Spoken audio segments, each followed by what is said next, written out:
할렐루야 여러분 반갑습니다. 오늘 예배 참석하신 여러분과 또 영상으로 함께 하시는 모든 예배자들 위해 하나님의 은혜와 평강이 함께 있게 되기를 소망합니다. 아멘. 자, 오늘 하나님의 말씀은 요한복음 9장에 보면은 그 날 때부터 맹인된 사람이 나옵니다.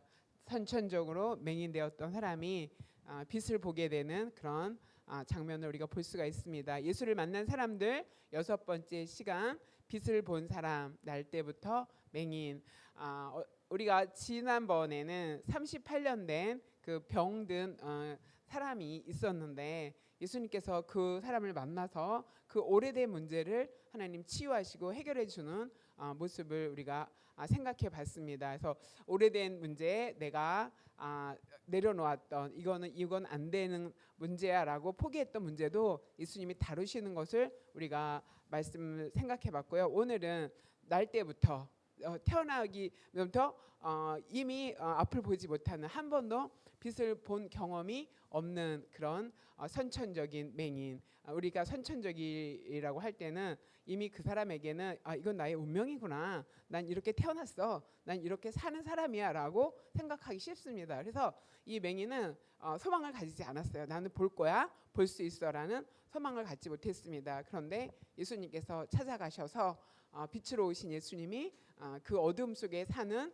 이 맹인에게 빛을 더해주는 그런 시간을 볼 수가 있습니다. 어떻게 빛을 보게 되었는지, 어떻게 예수님을 만나게 되었는지 같이 살펴보도록 하겠습니다. 1절에 보면은 예수께서 길을 가실 때 날 때부터 맹인된 사람을 보신지라 이렇게 말씀하고 있죠.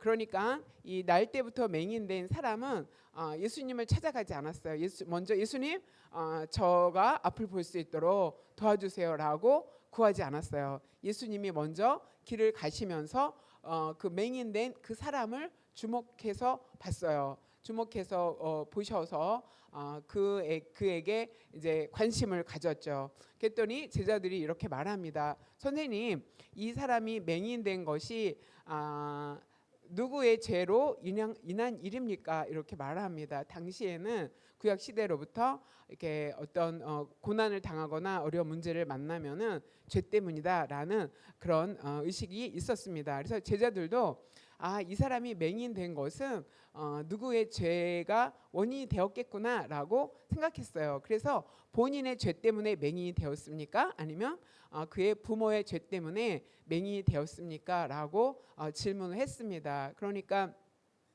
제자들은 이 맹인된 사람의 과거를 바라보는 거죠. 무언가 죄가 있기 때문에 앞을 보지 못하는 사람으로 태어났을 거야라고 생각을 했습니다. 자, 이렇게 제자들이 그 문제의 원인을 과거에서 사람을 볼 때 찾았던 것을 볼 수 있어요. 그런데 예수님은 이렇게 말합니다.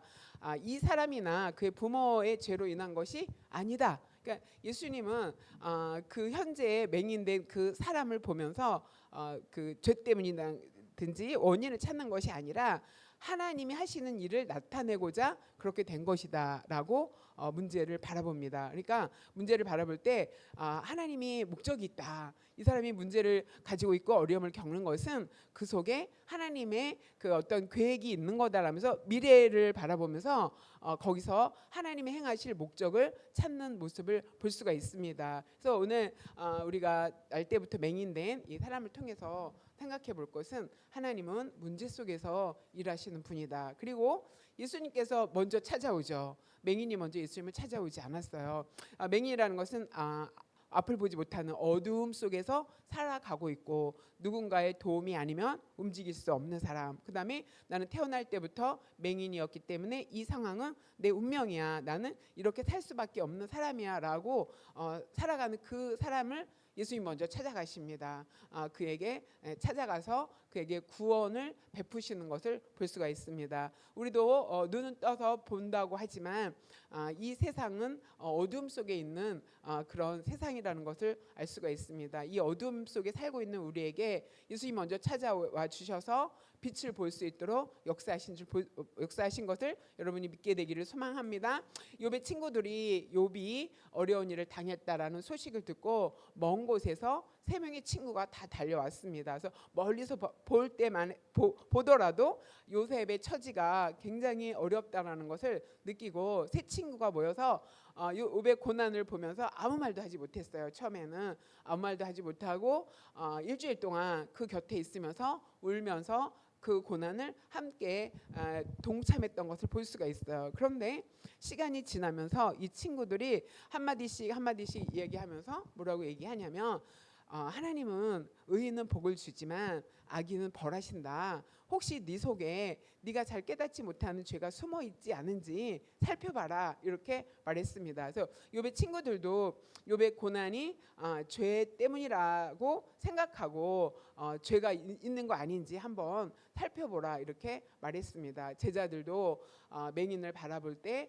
원인이 과거에 무엇을 잘못한 것이 아닌가라고 생각하고 말했습니다. 우리도 마찬가지로 다른 사람이 어려움을 당한 것을 볼 때 저 사람 뭐 잘못한 거 아니야? 저 사람 죄 때문에 그런 거 아니야? 이런 시선을 바라보고 있지는 않은지 한번 살펴보았으면 좋겠고요. 예수님처럼 저 사람이 저런 고난을 당하는 것은 하나님이 하시는 어떤 목적이 있을 거야라고 그런 시각으로 바라보는지 한번 살펴보시기를 바랍니다. 욥기를 보면 욥이 고난받는 이유를 말하고 있지 않습니다. 그러면서 원인이 없어도 죄가 없어도 고난을 받을 수가 있다라는 결론이 욥기의 결론인 것처럼 이 맹인된 사람도 어떤 죄가 있어서 문제가 있어서 맹인이 된 것이 아니라 그를 통해서 하나님이 하실 일을 나타내고자 함 때문이다라는 것을 기억하시기 바랍니다. 우리가 어려움을 당할 때도 그런 생각할 수 있죠. 나는 왜 이렇게 힘들지?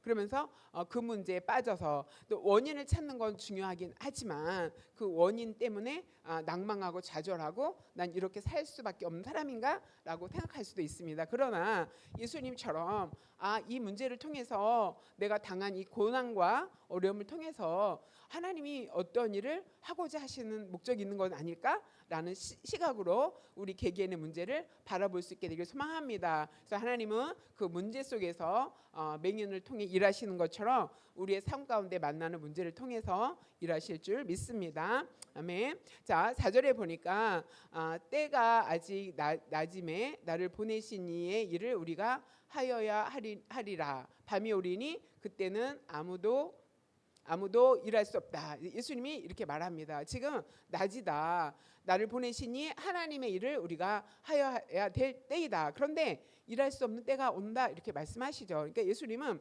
지금 내가 이 땅 가운데 있는 때가 낮이다. 일할 때이다. 이렇게 말씀하십니다. 그러면서 일할 수 없는 때가 오는데 그때는 예수님의 십자가의 사건을 의미하고 있습니다. 그 전까지 예수님이 일할 때이고 그 다음에 세상에 있는 동안 나는 세상의 빛이다. 이렇게 말씀합니다. 보통 성경은 세상은 어둠으로 말하고 예수님을 빛으로 표현하고 있습니다. 그래서 예수님이 이 어두운 세상 가운데 빛을 비추기 위해서 오셨다라고 말씀하는 것을 볼 수가 있습니다. 그러면서 이 말씀을 하시고 땅에 침을 뱉어 진흙을 이겨 그 맹인의 눈에 바르셨다 이렇게 말하죠. 맹인이 고쳐주세요라고 말하지도 않았는데 예수님이 먼저 다가가서 진흙으로 이겨서 그 눈에 바르시는 것을 볼 수가 있습니다. 그래서 여기서 진흙으로 눈에 발랐다라는 것은 이해할 수 없는 상황. 그죠? 이 맹인은 눈 감고 있는데 예수님이 오셨지만 누군지도 모르고 있었는데 또 자기가 치료해달라고 요구한 것도 아닌데 예수님이 직접 진흙으로 그 눈에 바르는 그런 상황입니다. 그러면 이 맹인의 입장에서 볼 때는 이게 무슨 일이지? 왜 이런 일을 하시지? 뭐 설명을 하신 것도 아니에요. 조금만 기다려봐라. 좀 있으면 이것을 통해서 좋은 일이 있을 거다라는 설명을 하지도 않았어요. 근데 그 이해가 되지 않는 상황이었고 뭔가 또 덧붙여지는 무슨 것들이 불편한 그런 상황이었습니다. 그런데 눈에 그것을 바르셨죠. 바르시면서 실로암의 못에 가서 씻으라 이렇게 예수님이 말씀하시는 것을 볼 수가 있습니다. 자, 이렇게 우리가 이해할 수 없어도 순종해야 되는 때가 있다라는 것을 본문이 말해주고 있습니다. 그래서 예수님은 나는 세상의 빛이다 이렇게 본인을 소개한 다음에 이 선천적으로 날 때부터 맹인이 그 어두움 속에 살고 있는 그 사람에게 빛을 비춰주는 소망의 주님이라는 것을 알려주시면서 눈에 침을 뱉어서 진흙으로 눈에 발랐다. 이것을 많은 학자들이 이렇게 설명을 해요. 하나님이 우리를 만드실 때 진흙을 빚어서 사람을 만드셨다. 그러니까 이 장면은 예수님께서 창조의 역사를 이루신 거다. 이 창조를 통해서 맹인에게 새 삶을 부여해 주신 거다. 그러니까 예수님이 창조의 하나님인 것을 여기서 밝혀주고 있다라고 해석하고 있습니다. 그래서 예수님은 이렇게 무너진 그 인생에 새롭게 창조하시는 주님이다라는 것을 의미하고 있습니다. 그래서 실로암 못에 가서 씻으라. 그 실로암은 성경이 번역하고 있죠. 보냄을 받았다라는 뜻이다. 그래서 보냄을 받은 그 실로암 못에 가서 씻으라라고 예수님이 명령하셨습니다. 자, 그랬더니 그 맹인이 가서 씻고 밝은 눈으로 왔더라 이렇게 말하고 있습니다. 자기가 이해할 수 없는 상황이 또 이해할 수 없는 그런 명령을 받았는데 그 명령에 순종했을 때 밝은 눈으로 모든 것을 볼 수 있는 상황이 되었다라는 것을 기억하시기 바랍니다. 이렇게 진흙과 실로암은 하나님의 역사와 인간의 순종을 통해서 기적이 일어난다는 것을 여기서 말해주고 있습니다. 그러니까 이 맹인은 내가 이거 무슨 일이 일어나는 거지 내가 잘 이해할 수도 없고 설명해 주지도 않는 이 상황에 순종했더니 그 순종이 능력을 경험하게 되는 통로가 되었다라는 것을 여기서 말해주고 있습니다. 자, 우리도 살면서 내가 이해할 수 없는 일, 또 내가 불편하고 이거 좀 순종하기 어려운데 라는 일들이 여러 가지 있습니다. 우리가 만납니다. 그런데 그럴 때 주님의 말씀에 순종하고 난 다음에 그 다음에 하나님의 역사와 일하심을 경험하게 될 줄 믿습니다. 그래서 이렇게 순종을 통해서 하나님이 일하시고 역사하신다는 것을 여러분이 기억하시기 바랍니다. 자, 구약에 보면은 그 나아만 장군이 나오죠. 나아만 장군이 문둥병이 걸렸는데 정말 전쟁마다 승리하는 용장이었습니다. 그런데 그 문둥병이 걸려서 어려움을 당하고 있을 때 유대에서 온 어린 소녀가 우리나라에 가면 그 선지자를 만나면 이 문둥병을 나을 수가 있습니다라는 소식을 듣고 나만이 많은 선물을 가지고 신하들을 데리고 찾아오죠. 그래서 엘리야인가요, 엘리사인가요?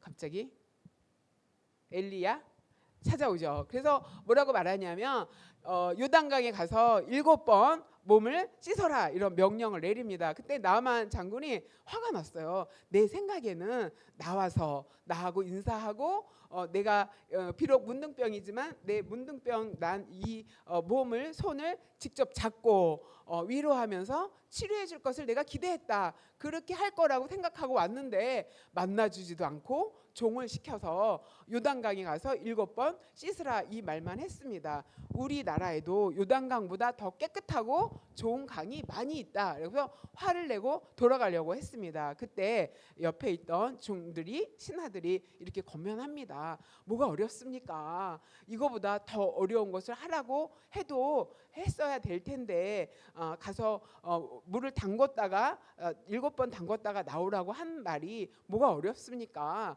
가서 순종하십시오, 씻으십시오라고 권면했을 때 나만 장군이 그 말을 듣고 요단강에 가서 7번 앉았다 일어났다 했을 때 7번 한 다음에 자기 몸이 깨끗해지는 경험을 한 것을 볼 수가 있습니다. 그때 나만 장군이 정말 화가 나서 그냥 자기네 나라로 가버렸다면, 그 말에 순종하지 않았다면은 병을 고침받는 그런 경험을 하지 못했을 것입니다. 자, 이렇게 순종하는 사람에게는 하나님의 능력을 체험하는 그런 일들이 일어난다. 순종은 하나님이 일하시는, 하나님의 역사를 경험하는 통로가 된다라는 것을 여러분이 기억하시기 바랍니다. 여러분의 삶 속에 이해할 수 없는 일이 없는 일을 주님이 말씀하시더라도, 우리 지난번에 유진 쌤이 나눔할 때 그 얘기했죠. 이거 어렵더라. 또 재정을 주님 앞에 드리는 일 제일 쉽지 않더라. 그러니까 왜 드려야 되는지 설명하지 않고 헌신해라라는 말씀을 주셨을 때 쉽지 않은 일을 우리가 순종해야 되는 일들이 우리 삶 가운데 일어날 줄 믿습니다. 그러나 순종하게 되면 그것을 통해서 하나님의 일하심을 보게 될 줄 믿습니다. 그 다음에 이 맹인이 눈을 뜨고 막 다니는 걸 보니까 이웃의 사람들이 그 모습을 보고 막 수근수근거리기 시작했어요. 거리인 아니었어? 이렇게 동정하면서 이렇게 동량으로 살아가는 그 사람 아니었어? 라고 사람들이 이야기했어요. 그랬더니 구걸하던 자가 아니냐 이렇게 말했을 때 어떤 사람은 맞아, 그 사람이야, 그 사람이 이렇게 걸어다니고 있네 이렇게 말했고, 어떤 사람은 아니야, 비슷하긴 한데 그 사람이 아닐 거야 라고 사람들이 막 이야기하기 시작했어요. 그때 그 맹인이 이렇게 말하죠. 내가 바로 그 사람이다. 이 맹인은 자신의 과거를 부끄러워하지 않았어요. 자신의 과거를 인정하면서 여러분이 말하는 그 사람이 접니다 이렇게 말합니다. 그러니까 순종을 통해서 예수님의 말씀에 순종했을 때 그가 앞을 보지 못하고 남의 도움으로 살아갔던 그 사람이 막 걸어다니니까 다른 사람들이 이 사람이 변화되었다는 것을 눈으로 보게 되었어요. 그래서 변화된 삶이 다른 사람들에게 증거가 되고 내가 그다 이렇게 말하면서 사람들이 궁금했어요. 어떻게 눈을 뜨게 됐냐 이렇게 물어봤을 때 예수라 하는 그 사람이 진흙을 이겨서 내 눈에 바르고 실로암에 가서 씻으라고 하기에 내가 씻었더니, 내가 순종했더니 내가 이렇게 보게 되었다라고 말하는 것을 볼 수가 있습니다. 자, 이렇게 우리가 예수님을 만나서 우리의 문제가 해결되었다면 그 다음에는 우리가 변화된 삶이 다른 사람들에게 보여져서 예수님을 증거하는 그런 삶을 살아야 될 줄 믿습니다. 사람들이 그가 어디 있느냐 이렇게 말했더니 알지 못하노라 이렇게 말하고 있어요. 그러니까 예수님의 능력을 체험했지만 믿음이 바로 생기는 것이 아니고 예수라는 그 사람 이렇게 어렴풋이 예수님을 인식하고 있다는 것을 볼 수가 있습니다. 자, 제가 다음 주에 시험이잖아요. 월요일날 시험이에요. 그래서 공부를 열심히 하고 있는데 집중은 잘 안 되지만 평양 대부흥회의 문제가 평양 대부흥회가 어떻게 일어났는지, 어떤 영향을 한국 교회에 줬는지 서술하시오, 이게 이제 문제거든요. 그래서 제가 평양 대부흥회를 연구했습니다. 그래서 연구하고 있는데 거기에 평양 대부흥회가 1907년에 평양에서 시작되어서 우리나라의 전역에 부흥의 역사가 일어나잖아요. 그런데 그 책을 통해서 공부하다 보니까 1907년에 부흥이 일어나기 전에 1903년에 원산에서 그 기도회가 있었다라는 것을 알 수가 있었어요. 그러니까 부흥이 일어나기 전에는 소수가 모여서 거기서 기도하고 있었는데 두 여자 선교사님이 기도하고 있었어요. 그래서 한 분은 감리교 선교사님이고 한 분은 장로교 선교사님인데 이 여자분들이 두 선교사님이 모여서 이 한국에 부흥이 오기를 위해서 우리가 기도하자라고 막 기도하고 있었어요. 그런데 사람들이 이 하디 선교사를 통해서 한국에 부흥이 시작됐다라고 막 이렇게 인정하니까 하디 선교사가 그렇게 말했어요. 아닙니다.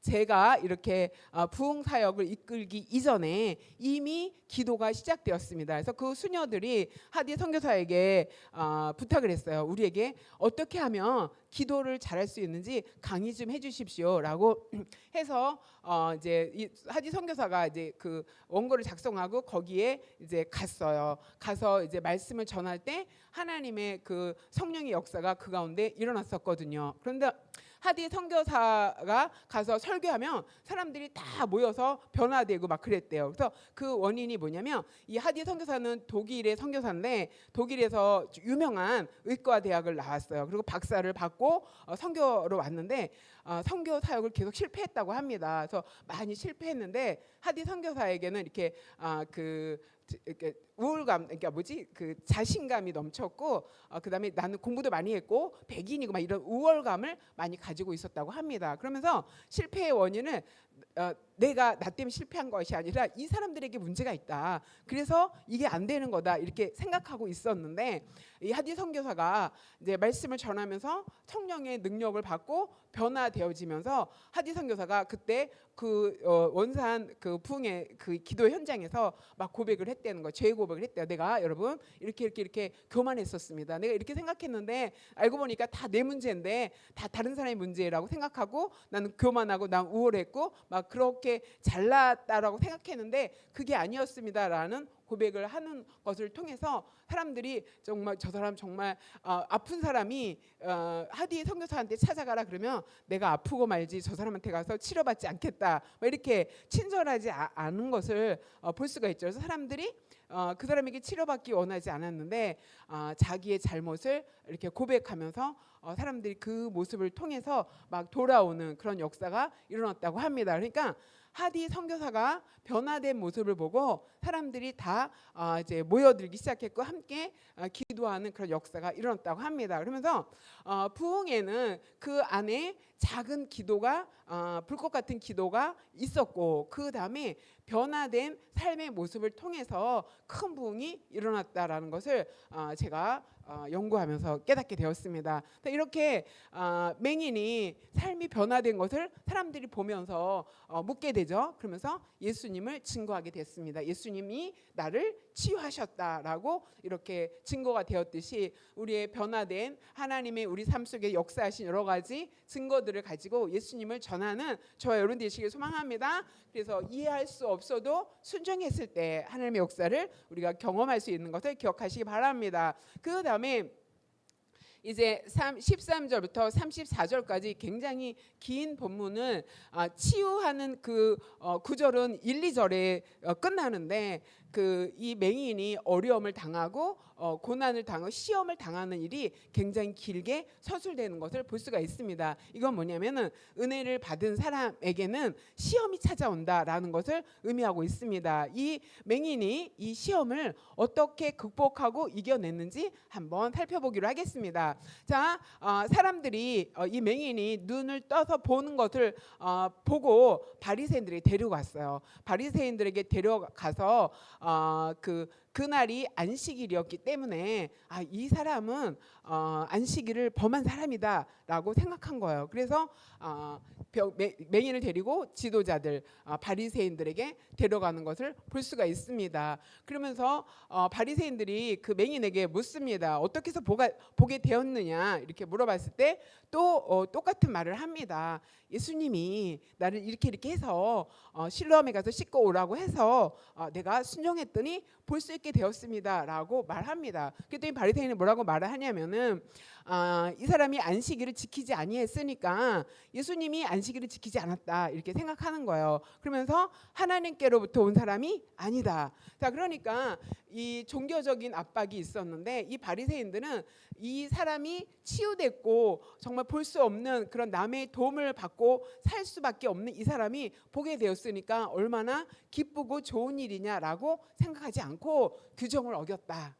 그 다음에 종교적인 전통을 앞세우면서 판단하기 시작했어요. 그러면서 예수님까지 판단하면서 하나님께서 온 사람이 아니다 이런 판정을 받게 되었습니다. 자, 근데 또 어떤 사람은 죄인이 어떻게 이러한 표적을 행하겠느냐 하면서 그 바리새인 안에도 두 가지 의견으로 갈리는 것을 볼 수가 있습니다. 그러면서 맹인에게 묻죠. 너는 그분이 누구라고 생각하느냐 이랬을 때 앞에서는 예수라는 그 사람 이랬는데 여기서는 선지자입니다. 선지자라고 생각합니다. 이런 고백을 하는 것을 볼 수가 있어요. 자, 이렇게 은혜를 받았으면 내가 받은 은혜를 사람들이 기뻐하는 것이 아니라 다른 문제를 가지고 시비를 걸고 시험의 거리로 우리에게 다가온다는 것을 여러분이 기억하시기 바랍니다. 그때 어떻게 극복했냐면은 이 사람에게 증거를 가지고 있어요. 변하지 않는 예수님이 나의 눈을 뜨게 하셨다. 이게 큰 경험이에요. 이 경험이 바리새인들의 도전에 맞설 수 있도록 인도한 것을 여러분이 기억하시기 바랍니다. 그래서 그랬나요? 이럴 수도 있는데 물러서지 않고 더 한 발자국 나가서 깨달아지는 거예요. 예수님이 선지자였구나라는 그 어떤 논쟁을 통해서 깨닫게 되는 일들을 볼 수가 있습니다. 이렇게 치료받았지만 그 사람을 보는 시각이 다양하다는 것을 볼 수가 있어요. 그래서 많은 사람들은 이 사람은 변할 수 없는 사람이야. 그다음에 맹인 자신도 나는 운명적으로 태어났으니까 나에게 어떤 변화가 있기를 기대하지 않고 살은 것을 볼 수가 있어요. 그래서 사람들이 바리새인들이 부모를 소환합니다. 부모를 데리고 와서 묻습니다. 이 사람이 너가 낳은 아들 맞냐? 이렇게 물어보죠. 날 때부터 맹인으로 된 사람 맞냐? 이렇게 물어봤습니다. 그랬더니 그 부모가 이렇게 대답하죠. 이 사람이 우리 아들인 거 내가 압니다. 그래서 두 가지 사실을 인정합니다. 내 아들 맞습니다. 맹인으로 태어난 거 맞습니다. 이렇게 두 가지는 인정하는데 어떻게 해서 보게 되었는지는 모릅니다. 이렇게 말해요. 부모니까 다 알 수 있었을 것 같아요. 들었겠죠, 그죠? 이렇게 해서 내가 앞을 보게 되었습니다. 예수라는 분이 나를 치유해줬습니다라고 아들한테 들었을 텐데 그것을 인정하지 못하고 있습니다. 그러면서 아들에게 물어보십시오. 그가 장성했으니까 자세하게 그 말할 것입니다. 대답할 것입니다. 이렇게 말합니다. 그러면서 부모가 그 아들에 대해서 보호해주고 지켜주지 못하는 그 이유는 뭐냐면은 누구든지 예수님을 그리스도로 신하며 출교하기로 결의가 되어 있다. 그래서 다 광고가 되어 있는 거죠. 예수를 그리스도라고 믿으면 우리 회당 안에서 공동체 생활하면서 예배해야 되는데 쫓아내겠다 이런 발표가 난 거예요. 자, 이렇게 출교가 되면 어떻게 되냐면 종교적인 공동체에 함께 할 수가 없습니다. 그다음에 사회적으로도 배척이 되고 경제 활동하는데도 어려움을 당하게 됩니다. 그러니까 부모지만 가까운 사람이 침묵하는 것을 볼 수가 있습니다. 그러면서 이 부모를 통해서 부모의 사랑이 모자라거나 부모가 아들을 사랑하지 않는 것은 아니지만 현실적으로 삶의 어려움을 겪게 되고 내 생계에 문제가 생기니까 모르는 척한다. 그러니까 사람의 사랑에도 한계가 있다. 나에게 위해가 되지 않는다면 내가 그 사랑을 계속 인정하고 유지할 수 있지만 내 삶에 그다음에 내 생계에 위협이 닥치면은 자식이라도 부모라도 모르는 척 할 수 있다라는 것을 여기서 의미하고 있습니다. 그러니까 부모로부터 외면당하는 그런 모습. 그러니까 부모에게는 예수님이 치유하셨습니다라는 말을 하기에 부담스러운 존재가 되었다는 것을 의미하고 있습니다. 그럼에도 이 맹인은 물러나지 않았던 것을 알 수가 있습니다. 그러면서 사람들이 두 번째로 다시 소환합니다. 너가 어떻게 돼서 이렇게 눈을 뜨게 되었냐라고 물어봤을 때 또 이야기합니다. 자기 경험을. 예수님이 나에게 치료하셔서 내가 이렇게 나았다. 예수님이 제자가 되고 싶습니까? 왜 자꾸 앞에서도 얘기했는데 왜 또 물어봅니까? 라고 반문하게 되는 것을 볼 수가 있죠. 그러니까 이 사람이 도전받고 시험 당하는 것을 자기가 경험한 은혜를 통해서 당당하게 밀리지 않고 증언했던 것을 의미합니다. 여러분도 여러분이 믿는다는 이유 때문에 다른 사람들에게 공격을 당하거나 도전을 받을 수가 있습니다. 그럴 때 여러분이 당당하게 믿음을 신할 수 있는 근거는 뭐냐면 여러분이 만난 예수님에 대한 그 경험이 확실하다면 여러분이 그 사람들의 말에 또 나에게 시험을 주는 사람들의 말에 밀리지 않게 될 줄 믿습니다. 근데 처리할 수 없는 부모도 뒤로 물러났는데 이 맹인은 자기가 직접 경험한 거기 때문에 물러나지 않고 그 경험을 바탕으로 당당하게 그 시험을 이겨냈다는 것을 여러분이 기억하시기 바랍니다. 그러면서 그 사람이 또 뭐라고 얘기하냐면은 왜 내 눈을 뜨게 한 이분 어디서 왔는지 왜 당신들이 모르냐. 이 말은 성경을 가장 잘 알고 있는 바리새인 선생님인 여러분이 왜 예수님이 어디서 왔는지 모르냐 이러면서 굉장히 성경 상식이 많다는 것을 31절부터 알 수가 있습니다. 뭐라고 말하냐면 하나님이 죄인의 말을 듣지 않습니다. 경건하여 그의 뜻대로 하는 자의 말을 듣는 것을 우리가 압니다. 이래요. 그러니까 이 맹인은 성경을 알고 있는 사람이었어요. 맹인이긴 하지만 부모가 회당에 보내서 하나님의 말씀을 듣고 교육했다는 것을 의미합니다. 우리가 안다는 것은 이 맹인뿐 아니라 회당에서 여러 해 공부한 모두가 안다는 거죠. 뭘 아는 거예요? 죄인의 말을 하나님이 듣는 것이 아니라 경건한 자의 말을 듣고 그 뜻대로 행한다. 그러니까 예수님은 죄인이 아니다라는 것을 여기서 의미하고 있습니다. 그러면서 더 놀라운 얘기를 합니다. 창세부터 지금까지 맹인으로 태어난 자가 눈을 뜨게 하였다는 말을 내가 듣지 못했다. 내가 회당에 다니면서 공부하지 못했다. 근데 실제로 구약에 보면은 날 때부터 맹인된 사람이 눈을 떴다라는 기록이 구약에 없습니다. 그러니까 이 사람은 어려서부터 성경을 공부했던 사람, 말씀이 그 속에 잠겨 있던 사람이었죠. 그러면서 논쟁을 통해서 기억이 난 거예요. 그 경험을 성경의 진리에 연결해서 더 담대하게 논쟁할 수 있는 그런 시간이 된 거죠. 이 바리새인들은 정말 당대의 최고의 석학들이거든요. 그들과 맞짱을 뜰 수 있었던 것은 이미 자기가 배웠던 그 성경이 이 속에 있었는데 예수님을 만나서 눈을 뜨는 경험을 하게 되면서 서로 연결이 되면서 그들의 논쟁에 지지 않고 이겼던 것을 여러분이 기억하시기 바랍니다. 그래서 우리가 평소에 하나님의 말씀을 잘 알고 있고 많이 듣고 있으면 내가 어떤 상황에 부닥쳤을 때 그것이 내 속에서 이렇게 해석이 되어지고 그것이 내 믿음의 바탕이 된다는 것을 여러분이 기억하시기 바랍니다. 그러면서 하나님께로부터 온 사람이다. 누가? 예수님이.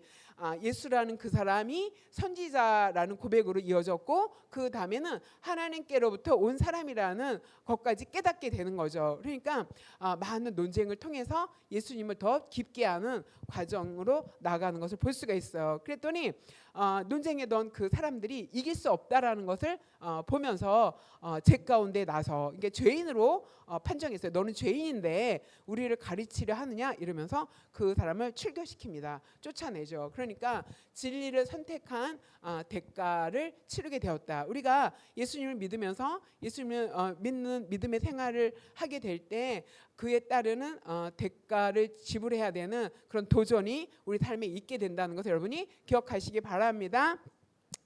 자, 그 다음에 그 소식을 듣고 쫓겨났다는 소식을 듣고 예수님이 찾아옵니다. 예수님이 그 사람을 찾아와서 만나시면서 이렇게 말합니다. 네가 인자를 믿느냐? 이렇게 질문하십니다. 그래서 그 맹인이 대답하죠. 주여, 그가 누구십니까? 내가 믿고자 합니다. 이렇게 말할 때 예수님이 네가 그를 보았다. 그 다음에 지금 너와 말하는 자가 그이니라. 그러니까 마치 수가성 여인이 저기 메시아를 기다린다라고 대화했을 때 내가 그다라고 깨닫게 하시면서 예수님이 메시아라는 것을 수가성 여인에게 제일 먼저 알려주신 것과 같은 그런 일들이 일어났습니다. 그러니까 예수님은 첫 번째 예수님이 치료를 해줬을 때 이 맹인은 예수님이 누군지를 자세히 알지 못했어요. 알긴 알았지만 그러나 시간이 흐르면서 예수님을 차츰차츰 더 알아가게 되고 예수님이 더 찾아오면서 확실하게 예수님이 인자 메시아라는 것을 깨닫게 되었습니다. 자, 우리의 믿음도 한번 우리가 응답을 받았다고 한번 우리의 문제를 기도를 통해서 해결을 받았다고 믿음이 바로 성장하는 것은 아니다. 계속적으로 예수님을 만나는 그 과정을 통해서 우리의 믿음이 성숙되어진다는 것을 여러분이 기억하시기 바랍니다. 이 맹인은 주님의 말씀에 순종해서 눈을 뜨게 되어서 어둠 속에 살았던 맹인이 빛을 보게 되었죠. 밝은 빛을 보게 되었고 시험에 이기고 배척당하면서 다시 주님을 만나면서 믿음이 점점 자라가는 것을 볼 수가 있습니다. 그러면서 이렇게 고백하죠. 주여, 내가 있나이다. 그래서 믿음을 고백하고 절하는지라라는 것은 예수님 앞에 경배했다, 예수님을 예배했다 이렇게 말하는 거죠. 그러니까 우리가 우리의 믿음은 경배로 완성된다는 것을 볼 수가 있습니다. 이 믿음이 자라서 나중에 예수님 앞에 우리가 예배하는 자로 자발적으로 주 앞에 나오면은 그것이 우리의 믿음이 완성되어지는 것을 여러분이 기억하시기 바랍니다. 자, 그래서 예수님이 이렇게 말합니다. 내가 심판하러 세상으로 왔으니 보지 못하는 자는 보게 하고 보는 자들은 맹인이 되게 하려 함이라 이렇게 말하죠. 보는 자들은 뭐냐면 말씀에 정통한 사람, 말씀을 잘 알고 있지만 영적으로 눈이 뜨이지 못한 사람, 육적으로는 보지만 말씀은 알기만 하고 형식적인 믿음을 가지고 있는 그 사람은 맹인 된다. 영적인 맹인으로 그냥 둔다는 것을 의미하죠. 그러면서 바리새인들이 그 말을 듣고 우리도 맹인인가 이렇게 말하죠. 여기서 맹인이라는 것은 예수님을 거부하는 사람은 맹인이라는 것을 의미하고 있습니다. 영적인 맹인이다. 그래서 이 맹인은 날 때부터 맹인은 예수님을 만나서 육신의 눈을 뜨고 시간이 지나면서 영적인 눈도 떠서 참 빛을 보게 되는 사람이 된 줄 믿습니다. 자, 이렇게 우리가 믿고 경배하는 사람이 되어진 것을 볼 수가 있습니다. 그래서 빛을 거부한 예수님을 거부한 사람은 진짜 맹인이지만 이렇게 앞을 보지 못했던 사람이 육신의 눈도 뜨고 육신의 빛도 보고 영적인 빛인 예수님을 믿고 경배하는 자리까지 이르렀다는 것을 여러분 기억하시기 바랍니다. 그래서 예수님이 이 맹인을 육신의 문제를 해결해 주면서 영적인 눈을 뜨게 하는 자리까지 인도하시는 것처럼 우리가 예수님을 알아가는 자리까지 나아가기를 요한이 그것을 의도하고 이 말씀을 기록한 것을 여러분 기억하시기 바랍니다. 그래서 우리가 예수님을 인격적으로 만나고 예수님을 알아가는 자리까지 나아가는 저 여러분 되시길 소망합니다. 기도하겠습니다. 하나님, 문제를 통해서 하나님의 일하심을 내 삶 속에서 경험하게 하여 주시옵소서. 이해할 수 없어도 이해할 수 없는 일들이 발생하더라도 순종하게 하여 주시고 순종을 통해 하나님의 역사를 보게 하여 주시옵소서. 주님 만난 경험으로 세상에서 만난 시험을 이기게 하여 주시옵소서. 영적으로 성장하게 하여 주시옵소서. 우리 함께 기도하겠습니다. 하나님 아버지 감사합니다. 성령 하나님께서 오늘 아버지 날 때부터 맹인된 자의 눈을 뜨게 하시며 그를 먼저 찾아와 주시